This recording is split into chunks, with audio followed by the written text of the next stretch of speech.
झारखंड के चर्चित शराब घोटाले में अब एक और बड़ा नाम शिकंजे में आता दिख रहा है। रांची के प्रमुख ऑटोमोबाइल कारोबारी और नेक्स्टजेन कंपनी के मालिक विनय सिंह पर गिरफ्तारी की तलवार लटक रही है।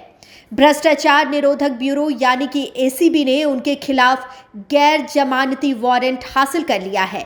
बताया जा रहा है कि विनय सिंह न केवल राजधानी के हाई प्रोफाइल कारोबारी हैं, बल्कि झारखंड के वरिष्ठ आईएएस अफसर विनय चौबे के बेहद करीबी भी माने जाते हैं। एसीबी की जांच में अब तक कई बड़े नामों की गिरफ्तारी हो चुकी है, लेकिन विनय सिंह पूछताछ के लिए बार बार भेजे गए नोटिस के बावजूद अब तक पेश नहीं हुए। इसी वजह से जांच एजेंसी अब सख्त एक्शन मोड में आ गई है। कोर्ट से वारंट जारी होते ही उनकी गिरफ्तारी कभी भी हो सकती है। राज्य सरकार की एजेंसी एसीबी ने शराब घोटाले की जांच के सिलसिले में रांची के कारोबारी विनय सिंह के खिलाफ गैर जमानती गिरफ्तारी वारंट हासिल कर लिया है। इस मामले में दर्ज कांड संख्या 9/2025 की जांच कर रहे एसीबी अधिकारी ने विशेष लोक अभियोजन के माध्यम से कोर्ट में आवेदन दिया था। कोर्ट ने सभी तथ्यों और दलीलों को सुनने के बाद गिरफ्तारी वारंट जारी करने की अनुमति दे दी, जिससे विनय सिंह की मुश्किलें अब और भी बढ़ गई हैं। अब एसीबी विनय सिंह की तलाश में सक्रिय हो गई है। माना जा रहा है कि गिरफ्तारी के लिए जल्द ही छापेमारी की जा सकती है। एसीबी की ओर से पहले उन्हें पूछताछ के लिए नोटिस भेजा गया था, लेकिन उन्होंने अब तक एजेंसी के सामने हाजिरी नहीं दी। इससे यह संकेत मिल रहा था कि वे जांच से बचना चाह रहे हैं और इसी आधार पर एसीबी ने गिरफ्तारी वारंट की मांग की थी।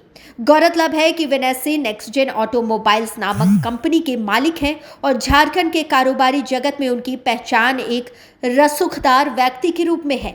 इससे पहले केंद्रीय जांच एजेंसी ईडी ने भी छत्तीसगढ़ से जुड़े शराब घोटाले में उनके ठिकानों पर छापेमारी की थी, जिससे उनके नेटवर्क की परतें खुलनी शुरू हुई थी।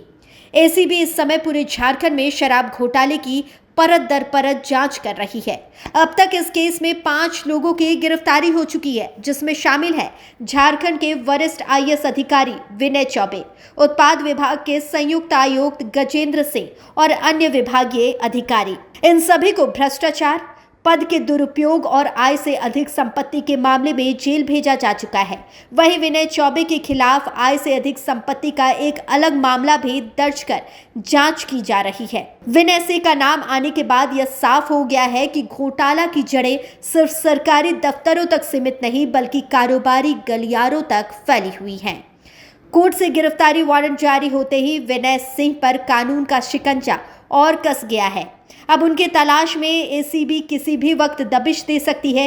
एक तरफ जहां अफसरों की गिरफ्तारी हो चुकी है, वहीं कारोबारी चेहरे अब जांच एजेंसियों के रडार पर है। यह केस सिर्फ शराब घोटाले में भ्रष्टाचार का मामला नहीं रह गया, बल्कि इसमें नौकरशाही और कारोबारी गठजोड़ की पूरी परत सामने आ रही है।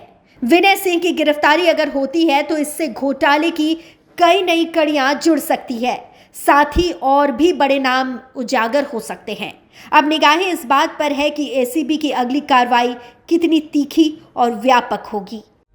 लाइव लगातार के वीडियो को लाइक करें, सब्सक्राइब करें और बेल आइकन को दबाना न भूलें।